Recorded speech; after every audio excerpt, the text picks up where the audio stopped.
And we are back with the fourth segment of the GSMC Basketball Podcast presented by the GSMC Sports Network. And in this fourth segment, we are going to be talking about who has the best chances of winning the Coach of the Year for this coming season.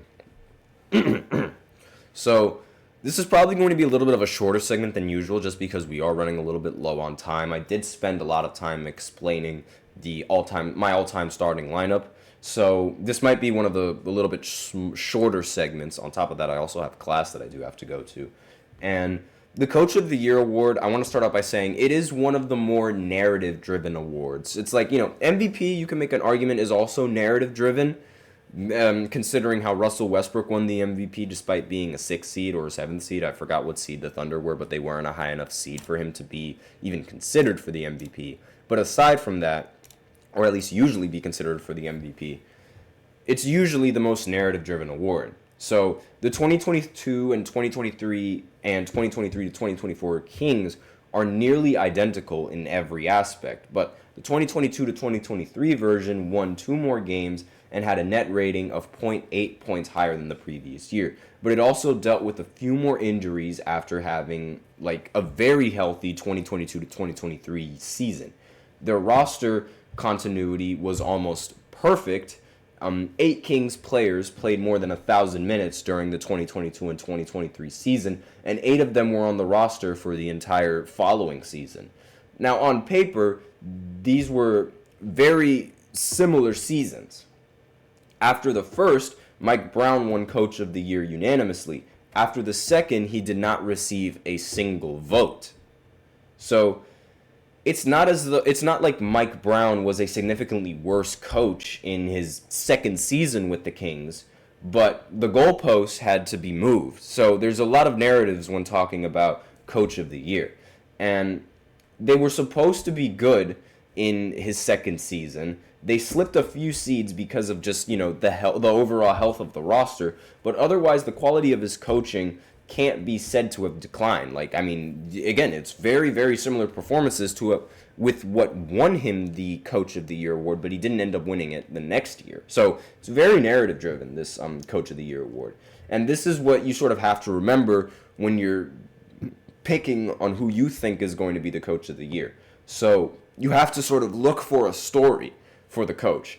And part of this could be, if the Lakers have a good season, then J.J. Redick might actually end up winning the Coach of the Year award because new coach, new offensive system, being able to do this and be able to lead the Lakers to a winning team, clearly J.J. Redick would be the favorite.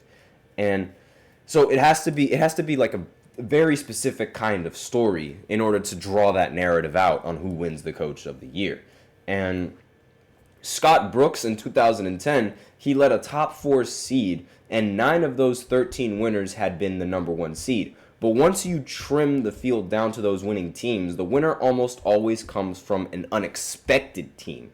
OKC's preseason win projection was 44.5 a season ago. They won 57, became the youngest number 1 seed in NBA history. And this is sort of a model that CBS, according to this article, is looking for, and what you should be looking for in terms of who should win Coach of the Year. There needs to be some sort of narrative, and if there is no narrative, then you're probably not going to win Coach of the Year. Now, the favorites to win the Coach of the Year the big favorite is Joe Mazzulla. It seems like a likely pick, seeing as Boston won 64 games a year ago, and only 28 teams have ever been able to do so. And the only teams to repeat the that record and actually accomplish that feat was the 2015 to 2017 Golden State Warriors and the 96-97 Chicago Bulls. And Kristaps Porzingis is going to be hurt opening up this year, and Al Horford is now 38. Boston remains dangerous, and they still remain a very dangerous team, especially in the postseason. So the regular season is likely to be a bit more normal, but if it isn't, Mazzulla becomes a runaway favorite. Then another high, with another coach with high odds to win the Coach of the Year is Mark Daigneault. And he isn't really a strong bet for some reason.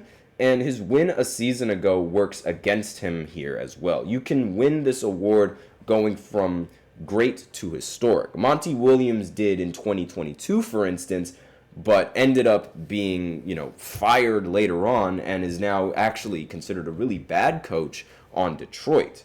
And there also is Nick Nurse, who is another favorite to win the Coach of the Year.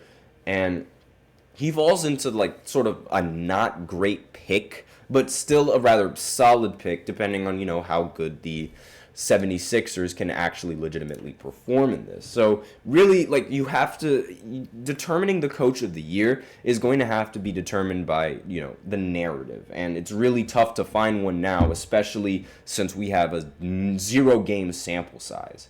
So in the middle of the pack is sort of, coaches that are like Jamal Mosley for Orlando, Taylor Jenkins for Memphis, Ime Udoka for the Houston Rockets, and Tom Thibodeau for New York. I wouldn't sleep on Thibodeau. I really wouldn't sleep on him because there is a chance that he could win the Coach of the Year award if the Knicks actually end up taking the 1 seed. However, I also think that Ime Udoka, for the Houston Rockets also has a good chance of winning this Coach of the Year award because I think that Houston seems to be very confident in the roster that they've constructed. And they really think that it was actually said earlier that the president of the Houston Rockets basketball believes that they have one of the deepest rosters in the entire NBA. And whether you believe that or not, they really have a lot of confidence in their system. So I wouldn't be surprised if the Rockets are able to tally a lot of wins this season, that Ime Udoka ends up being a favorite for Coach of the Year. So that's all that I really have on this Coach of the Year segment because we are running out of time. And again, time is of the essence. And so we're going to go ahead and go into the 5th segment where I talk about players who had their careers ended through injuries and who I think would be the better player going into, if they didn't have any injuries. If you get rid of the injuries from all of these players in their careers, who would have the best career? That's essentially what it's going to be about. So I'll be right back after this short break. Be sure to stay tuned if you guys are interested.